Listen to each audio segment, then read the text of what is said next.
கர்த்தருக்கு ஸ்தோத்திரம். கர்த்தராகிய இயேசு கிறிஸ்துவின் இன்ப நாமத்தில் இனிய வாழ்த்துக்கள். இன்றைய தியானத்திற்காக ஜெபித்த பொழுது தேவன் தந்த வசனம் நீதிமொழிகளின் புஸ்தகம் 18ஆம் அதிகாரம் 10ஆம் வசனம். கர்த்தரின் நாமம் பலத்த துருகம், நீதிமான் அதற்குள் ஓடி சுகமாயிருப்பார். நம்முடைய கர்த்தராகிய இயேசு கிறிஸ்து தம்முடைய பிள்ளைகள் ஒவ்வொருவருக்கும் நல்ல பாதுகாப்பை தருகிற தேவனாக இருக்கிறார். இந்த உலகத்திலே அநேக சவால்கள் நிறைந்த உலகத்திலே நாம் வாழ்ந்து கொண்டிருக்கிறோம். ஆனால் தேவன் தம்முடைய பிள்ளைகளுக்கு பாதுகாப்பை உறுதி செய்வதில் மிகவும் உண்மையுள்ளவராயிருக்கிறார். அதைதான் இந்த வசனம் சொல்லுகிறது. கர்த்தரின் நாமம் பலத்த துருகம், நீதிமான்கள் அதற்குள் ஓடி சுகமாயிருப்பார்கள். கர்த்தரின் நாமம் பலத்த துருகம். கர்த்தரின் நாமத்திற்கு மிகுந்த வல்லமை உண்டு, சர்வ வல்லமை உண்டு.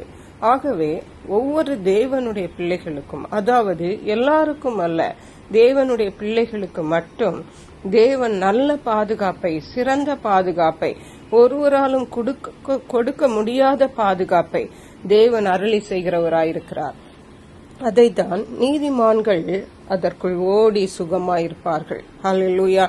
ஒரு கோட்டை இருக்கிறது என்றால் அந்த கோட்டை சிலருக்கு மட்டுமே தான் வைத்திருப்பார்கள். அதே போன்று தேவன் தம்முடைய நாமத்தை ஒரு துருகமாக, ஒரு கோட்டையாக, ஒரு அரணாக தன்னுடைய ஜனங்கள் நீதிமான்களுக்கு என்று மட்டுமே வைத்திருக்கிறார். நீதிமான்கள் மட்டும்தான் அந்த கோட்டைக்குள்ளே, அந்த துருகத்திற்குள்ளே ஓடி சுகமாய் இருக்க முடியும். ஆகவே கர்த்தருடைய பிள்ளைகளாகிய நாம் ஒவ்வொருவரும் நாம் தெரிந்து கொள்ள வேண்டியது என்னவென்றால், நாம் தேவனுக்கு பிரியமாயிருப்போம். கர்த்தருடைய பாதுகாப்பை நாம் அன்றாட வாழ்வில் நாம் பெற்று மகிழ்வோம்.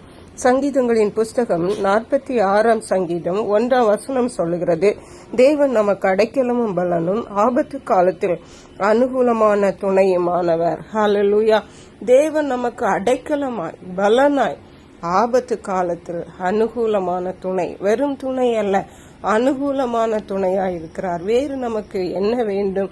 ஆகவே கர்த்தருடைய பிள்ளைகளாகிய நாம் தேவனுடைய பாதுகாப்பை பெற்று அனுபவித்து அதன் மூலம் தேவனுக்கு மகிமை கொண்டு வர வேண்டும்.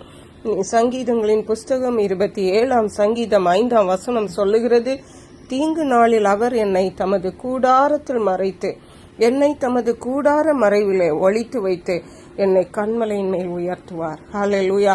தேவனுடைய பிள்ளைகளை எப்படி பாதுகாக்க வேண்டும் என்று அவருக்கு தெரியும்.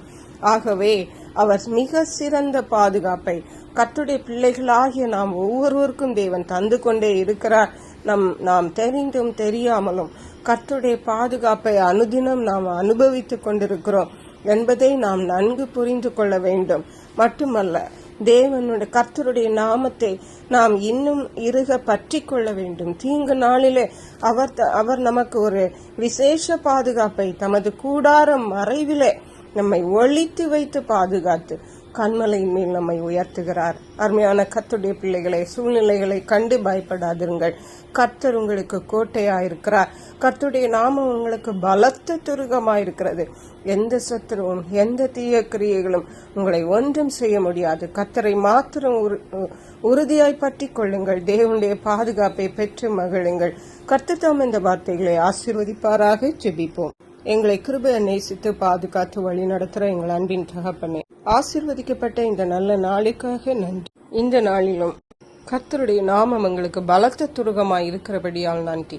கர்த்தாவே, நாங்கள் உமக்கு பிரியமாய்ந்து கர்த்தருடைய விசேஷித்த பாதுகாப்பை எங்களுடைய அன்றாட வாழ்வில் பெற்று மகிழ உமக்கென்று சாட்சிகளாய் வாழ உதவி செய்வீராக.